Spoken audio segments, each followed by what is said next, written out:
And with us now to discuss the lively debate are George Carrillo, CEO of the Hispanic Construction Council and former Democratic candidate for governor of Oregon, and Terry Schilling, president of the American Principles Project. Gentlemen, great to see you. Thanks so much for coming on this morning. George, did Andrew Cuomo do enough last night to close the gap on Zohran Mamdani? I believe that he did. He really, leaned on his experience, leaned on the inexperience of the other two candidates, and he really described all of his service to the state of New York. I think where he is going to continue to struggle is the attacks on his credibility, on the things that he did, with women in his administration and all of the scandals, and the fact that New York had to pay out about $60 million. That is still a major hurdle for him. It's not due to lack of experience. It's due to credibility of his character right now. George, on that point, where do you think he did well, or where do you think Mamdani was perhaps the most vulnerable? Well, I believe Mamdani is most vulnerable in all of the programs that he's talking about. The programs that he's describing really does strengthen the social determinants of health and the quality of life for New Yorkers. But how is he going to pay for it? That's where Cuomo really called him out, called out his inexperience, understanding the procurement process, how to deal and negotiate with unions. He understands the complexities of government, where Mamdani and Sliwa don't have that experience. Oftentimes, these projects in theory are wonderful and can help a community, but how do you pay for it?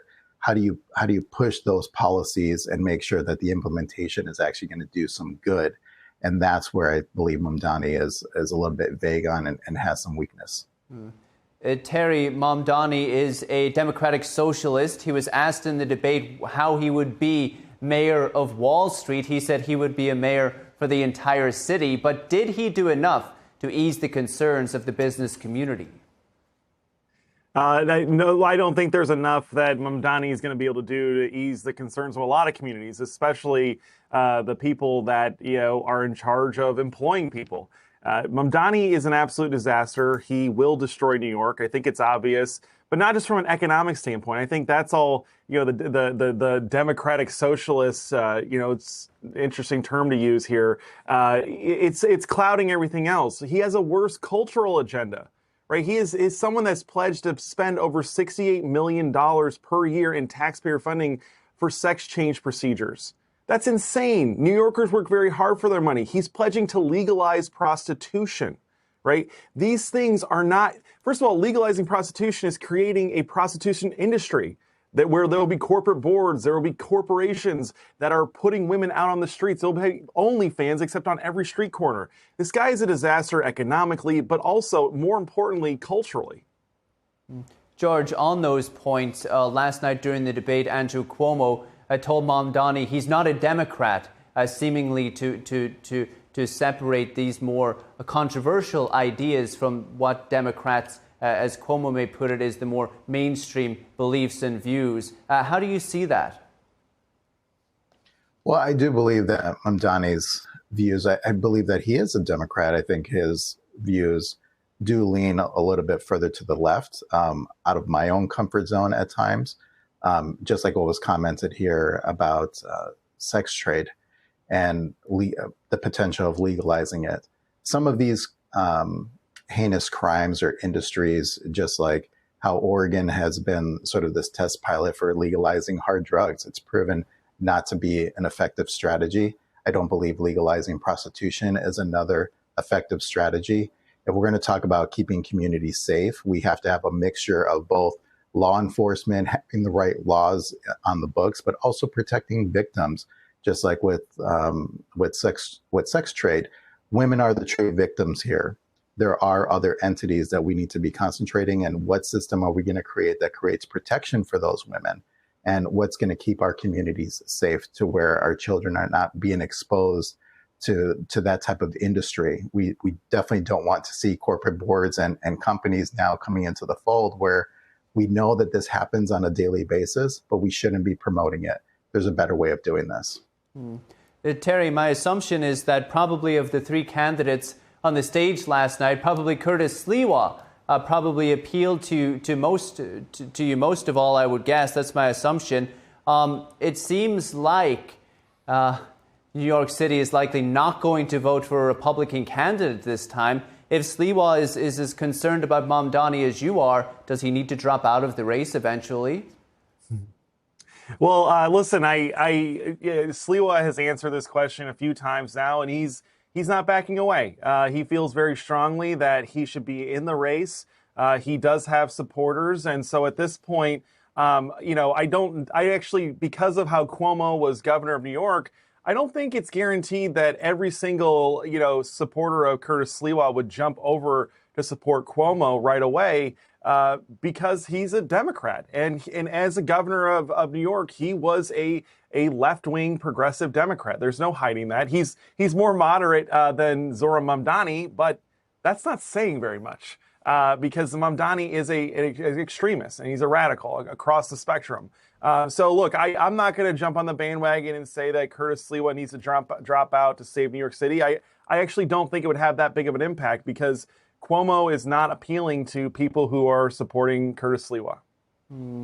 George, you think this is Mamdani's to lose, or you could see some potential twists in the tail? So I think that this is going to be a little bit complicated simply because you're right. Cuomo is a Democrat. He's running as an independent. What is that going to do to the voter dynamic? There's many people that are in the middle. They're undecided. They're not Democrats nor Republicans. Who are they going to go to? I think in a three-person race, who is it going to affect? I think it's going to affect the two Democratic candidates because they might split the vote. Even though I don't believe that Sliwa has that will win, but this could be a major upset if he stays in the race because of the fact that the two Democrats might split the vote, and he might be able to actually sneak in and win this election. Anything's possible. To wrap up, guys, maybe we can think a little longer term. George, where do you see I think after the Trump's win in the presidential race last year, there were analysts saying that perhaps the Democratic Party would need to come a little bit more into the middle. Now we see Mamdani seems to be extremely popular, especially with young people in New York City. What does that mean for the future of the Democratic Party? Well, I think it's all about rallying the base. I believe that the Democratic Party is still trying to find its voice. Mamdani definitely has very strong advocacy, and he's definitely talking to the hardship of New Yorkers, what New Yorkers are talking about. He really is leaning in on the affordability, the accessibility to having healthcare and childcare, and being able to get to work, transportation. These are all big issues that New Yorkers face every single day. And he's really leaning in. Can he afford to pay it? We don't know, but he is having and advocating for those topics that people are really talking about at their dinner table at night. And so I believe that this is an approach that is working. But again, who will voters come out to? Will they actually show up in this race? Right now, the base is definitely moving towards a younger generation.